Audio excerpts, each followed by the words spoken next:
Are we ready? Okay. Oh, you seriously recording this? Hey,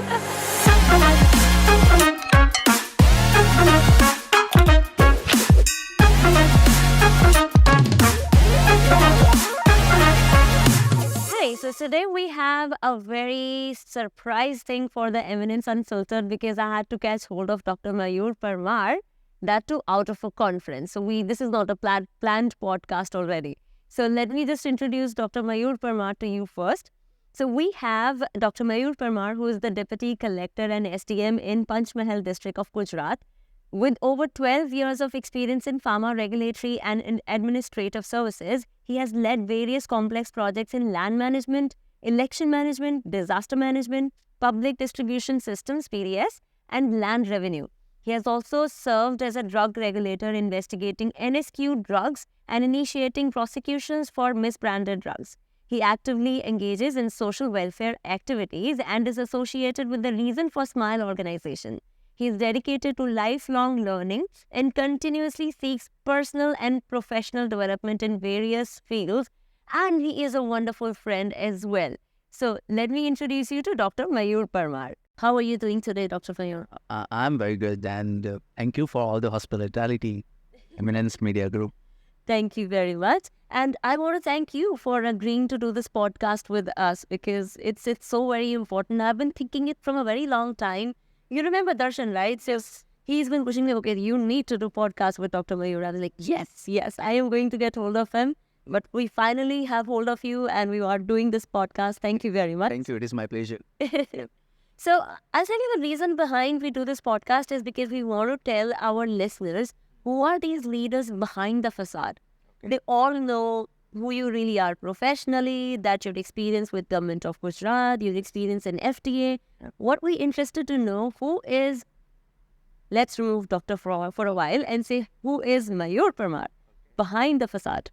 Okay, I guess it is difficult, but I would say that Mayur is a simple family man and enjoy reading the books, swimming for some time, and most of the time I keep exploring the nature or keep reading about it. So yeah, that is me. Apart from my professional thing, I want to be more with the family. I'm like my parents used to tell me in Gujarati. It is said that bo mavadiyo che. That means he's a son of a mother. He always seek out where is my mother, where is my mother. So I'm like I have crossed 30, but still I am my mama's boy. Yeah. Okay. All right, that's really great to know about you.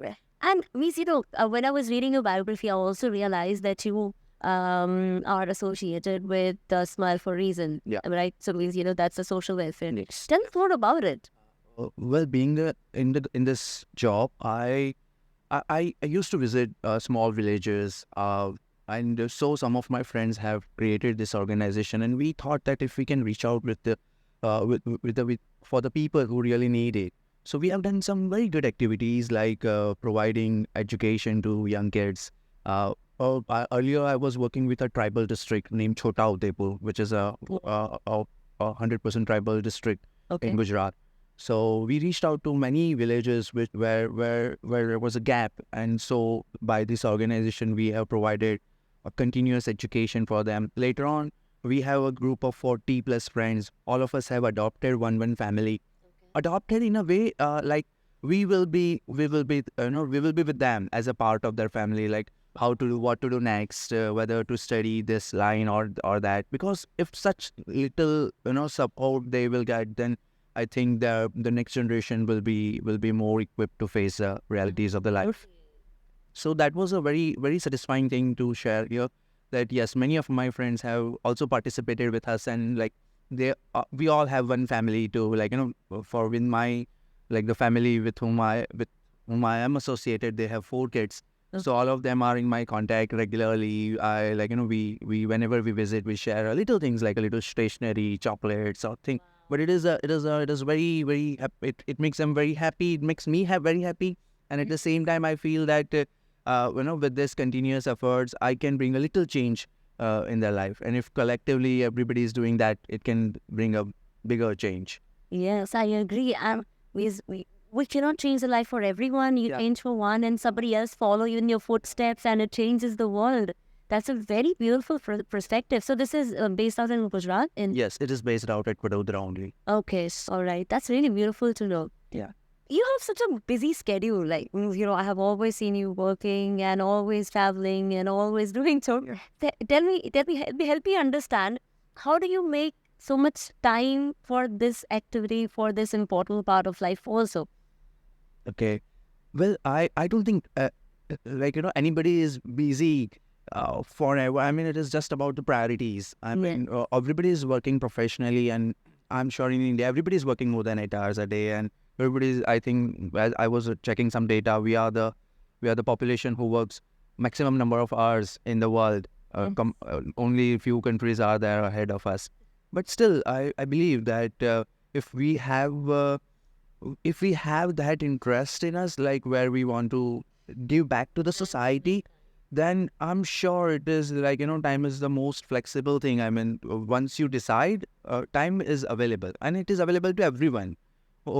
Whomsoever I have met who are having the like-minded ideas, they all are getting time to do the activities. We get time to check Insta, we get time to explore our hobbies, we can get time for these activities also. But this is so good to know this side of you, because honestly, in the end of the day, this is a very good perspective. That if you prioritize those things, then you will make time. So everyone has time in spite of the busy schedule. That's a very beautiful line you said. Everyone have, I think. Yeah. And today in your talk as well, when you were in the panel discussion, you mentioned something about that in the end of the day, you want to put the patient safety first. Make the drugs efficacious, make the drugs safe. Means, I'm going a little off the topic, but the reason I'm bringing this up, this is exactly what you're saying, that it's the mindset that rather than following the guidelines, it's like making time. In the same way, if you have a mindset of doing the things in right way, like you're doing such a right thing with social welfare community, but at the same time, when you're doing it with the regulatory guidelines as well, that is also a mindset. Yeah. When I was working as a drug regulator, I have got opportunity to visit many small scale units also. They have their own issues. They have their resource crunches. They have the budget related issues. But whenever I was discussing with them, I said guidelines are evolving. Guidelines are for regulators, but our drugs are for patient. Yes. We have investigated few cases. Some of them are behind bars today. Right. But it is because that they have played with the life of a people, and Yes. that is not justifiable on any ground. Your company is not making profit, or you do have other issues. That does not allow you to play with a individual's life. Absolutely. So that I think even like I am working with the government, but I still feel that I'm a pharma fraternity because it is my core interest area. Yes. So I always discuss with the people that let us keep the patient as an end user in our mind, and do everything, do follow all the guidelines for patient's safety. Because you may evade the regulatory frameworks. Maybe regulators will come and will check your facility and they will not find the problem. Yes. But ultimately, if the person will die, that would be a Is your problem. biggest damage. Core values. Yes. And on a long run, again, your company will not survive if you are playing with the quality. Yes. So yeah, I think I carry this kind of mindset, and I always share with my friends over there that we should always think about it, irrespective of the profit. Obviously, everybody is working for profit, but pharma is not the profession if you are working for only profit. Absolutely. Absolutely. Because in the end of the day, the idea was healing people, right? Yeah. Yeah. Have a number of other business that you can do for only for profit, but Yes. not in pharma. Yes. I totally agree with you. Tell me something. Something that my team has always been telling me about every time they meet you. Everyone says one thing. Dr. Mayur Parmar is so humble. Yeah. I'll tell you what. I really want to know that we kahin na kahin have met people that they accidentally pick up an arrogance with the power they have in their hand. And with all the power that you always had in your hand, working for different organizations, working for different government, and wherever you went, how are you so humble? What's the secret? I don't think that I am enough humble, which I should be. But Maybe that's the secret. No, but I guess I'm following a religion where it is always taught me that everything is temporary. You should not carry in the head. We like my mom used to tell me a story that uh, like whenever you get praise or when somebody's appreciating you, at the end of the day you just take it out and put it in your cupboard. Don't sleep with that. I mean, otherwise it will get accumulated and the next day you will be a different person. So whatever ego thing that you have got today, you please put it in your cupboard before you go for a sleep. So maybe that was my childhood stories, but I think there is no reason to be arrogant because this all these powers or so-called power is very temporary. Nobody is carrying the power for a long time, and God has given us the position where we can make a change. So that is an opportunity to utilize, not an opportunity to get into an ego or arrogance. Correct. So, and I don't know whether I should be sharing it or not, but yes, I when I qualified my masters. I was getting admission in IIT, but because of the fees issue, I could not get into it. So, and then later again, I applied for other things and did. So I always feel that like it was very difficult to even make a arrangement for a fees, and now God has gifted us with so many opportunities. Then there is no reason to be to get deviated from our real path and get indulged in such arrogance and things. We have 10% of people who think like you. This world will be a very different place, Dr. Parmar. I think I'm everything going to be honest. yeah. This is a very beautiful thought process. And learning humility from you is the best thing, probably. I have certainly interviewed a couple of other speakers who are very humble. I specifically can name one person, Mr. Saifur Rahman from Glenmark, very humble person. He had a very beautiful approach, and I am in awe with his strategy. That he said that the moment I start feeling that I'm a leader and I might put on arrogance, I have started a new game that I am not well versed with. Now, while I am giving orders to somebody else, now this somebody else is giving me orders and teaching me how to play. So that keeps me humble. When I was attending one of the conferences and somebody told me a very good thing that when you are a leader, there are very few people to correct you. If you are doing wrong, nobody will come and tell you that hey, you are doing wrong. They will accept you. They will adjust.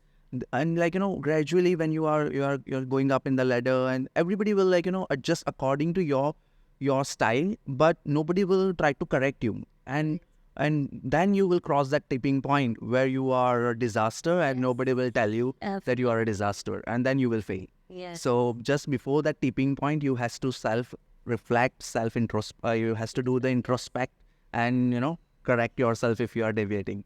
So that thought always helped me, whenever I'm taking a key decisions, or whenever I'm taking a decision which can affect a life, I always recorrect myself that whether I'm doing it as a whether I'm above that tipping point or I'm still in that frame. So yeah, That's so that helped beautiful. me. That is beautiful. Tell me about your career span, because you have worked for diverse industries and everything. So I always see that you learn agility. So I know people from pharma as well, because I've mostly dealt with the people from pharma industry. And Mr. Prashant Sharma, I can quote him from Zydus. He delivers always a very beautiful talk on learning agility, that how the growth should not be like this because there will be a stagnation. But if the growth is like this, then there will always be more opportunities for you and you be better than your own self. So it's always a very beautiful talk. I'm sure that you probably have met him. So uh, that's when I listen to you and I put that learning agility there, looking at your career span, that you don't grow like this, you're growing like this. And tell me the secret behind this. Because I don't see you getting comfortable with the current role ki nahi, abhi nahi jana kahi. So you always keep on learning new things. I guess this is because of the circumstances I have got, probably. But yeah, I started with the pharma career. I decided that I will do PhD and then I'll go for from some pharma company and will work. But our plans never work. God's plan should always work. So after masters, I get into the pharma company and I was working with European earlier. Then I was working with Torrent for a few years. Then I thought I appeared for the government exams, and I became a drugs inspector in with the government of Gujarat at that time. But then again, I was thinking that this is not something I really want to make in my life.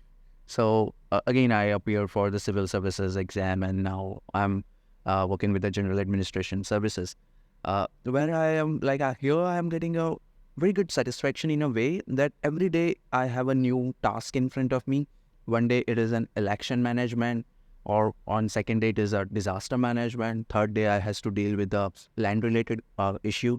So that gives me a reason to keep learning new things or keep exploring. Versatility within the role. Yes, that really helped me. And during election, my role is is a returning officer. During disaster, my role is as an incident commander. So this job gives me a variety of roles where I has to perform. So just your expertise in one role will not sufficient. Will not be a sufficient like it will not be a sufficient thing. Okay. So I has to learn new things again and again.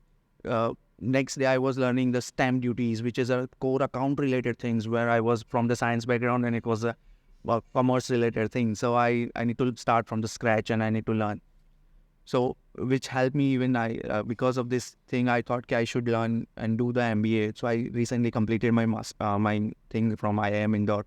So that helped me to learn new things. And I thought key life is I believe that I should be a lifetime learner. I'm also trying to join some new courses now, and I believe that I'll keep learning till the till my full career. Okay, Yeah. that's really great. Thank you very much. And now our last question, but it's a very important question. What is the advice that you would like to give to our aspiring leaders? What should they do and what not to do to be a very good leader? Well, I believe that leaders should not it should not be the scenario where they only listen the positive thing. I always share with my team that if there is any negative thing, please tell me first, and I will, whenever somebody is coming with coming with me like with a problem, I appreciate that as you have brought me the wrong thing, we can correct it at the stage where it is. Otherwise, you could have not told me, and like it has been grown it away that which we cannot control in future. Absolutely. So I have seen leaders, I mean, in many areas that they only surround themselves with the yes mans. Yes. And that will, so that they will never get to know the wrong things until it becomes uncontrollable or until it is visible to everyone. Right. So I believe that leaders should be a seeker for a wrong thing from the administration. That what is wrong, what is the problem, what is going wrong. Constructive feedback from people Yes. and implement it. Yes. And they should be able to open up with them in the end of the Yes. day, right? Yes, they should not be scared to share their faults or share something which they have done wrong. Yes. So if they are doing that, then the leader is right. Right. That is my understanding of the leadership currently. Wow. Thank you. Thank you very much, Dr. Mayur Parmar, for sharing this insightful information and for sharing this advice with our listeners also. And once again, we were here today with Dr. Mayur Parmar, and we will be back in the next session with a new select person from the pharma or the regulatory industry. Meanwhile, what do you think about this podcast? Please mention in the comments below. Thank you very much.